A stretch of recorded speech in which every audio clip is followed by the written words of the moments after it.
नमस्कार मेरे प्यारे दोस्तों, आप सभी को हमारे आनंद वॉइस चैनल में तहे दिल से स्वागत है।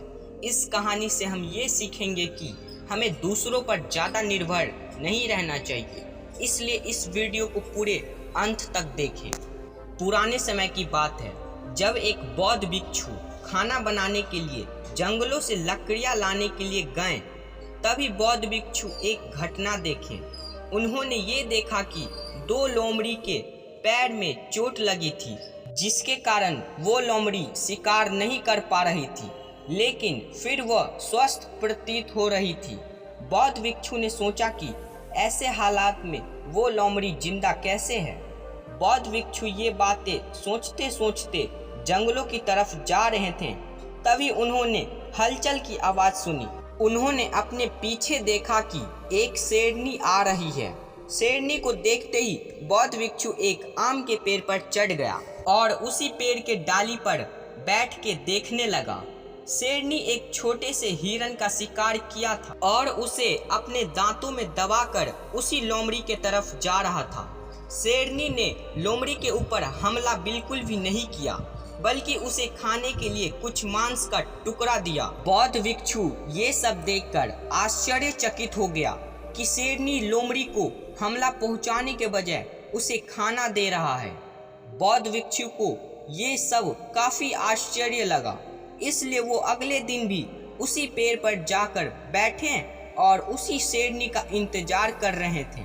फिर यही सब हुआ कि शेरनी शिकारी का टुकड़ा लोमड़ी को देता और कुछ दिन यही सब चलता गया। बौद्ध भिक्षु ने सोचा कि ये भगवान के होने का एक परिणाम है। भगवान जिसे जन्म देते हैं उसके खाने का भी व्यवस्था कर देते हैं। आज से मैं भी इसी लोमड़ी के तरह भगवान के भरोसे जीऊंगा, वही मेरे भोजन का व्यवस्था करेंगे।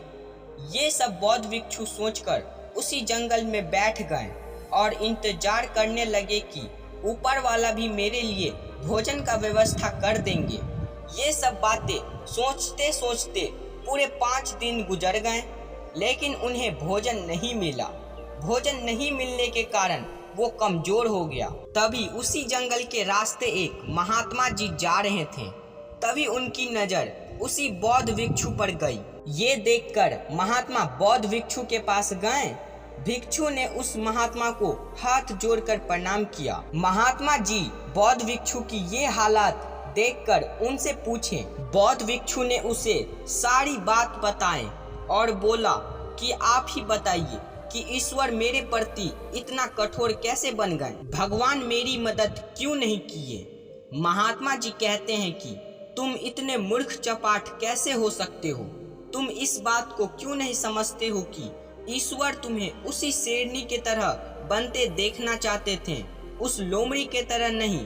सोचो, अगर उस शेरनी को कुछ हो जाता तो उस लोमड़ी का क्या होता। ऐसे ही हमारे जीवन में भी होता है। हम सबको जो चीज़ समझनी चाहिए हम उसके उल्टा सोच लेते हैं। हम सबके पास ऐसी शक्ति है जो हमें महान बना देती है, बस जरूरत है उसे पहचानने की। कहीं हम शेरनी के जगह लोमड़ी तो नहीं बन रहे हैं, इसलिए हमें दूसरों पर अत्यधिक निर्भर नहीं रहना चाहिए। दोस्तों, ये कहानी आपको कैसा लगा हमें कमेंट बॉक्स में बताएं, और चैनल पर पहली बार आए हो तो चैनल को सब्सक्राइब और वीडियो को लाइक अवश्य करें।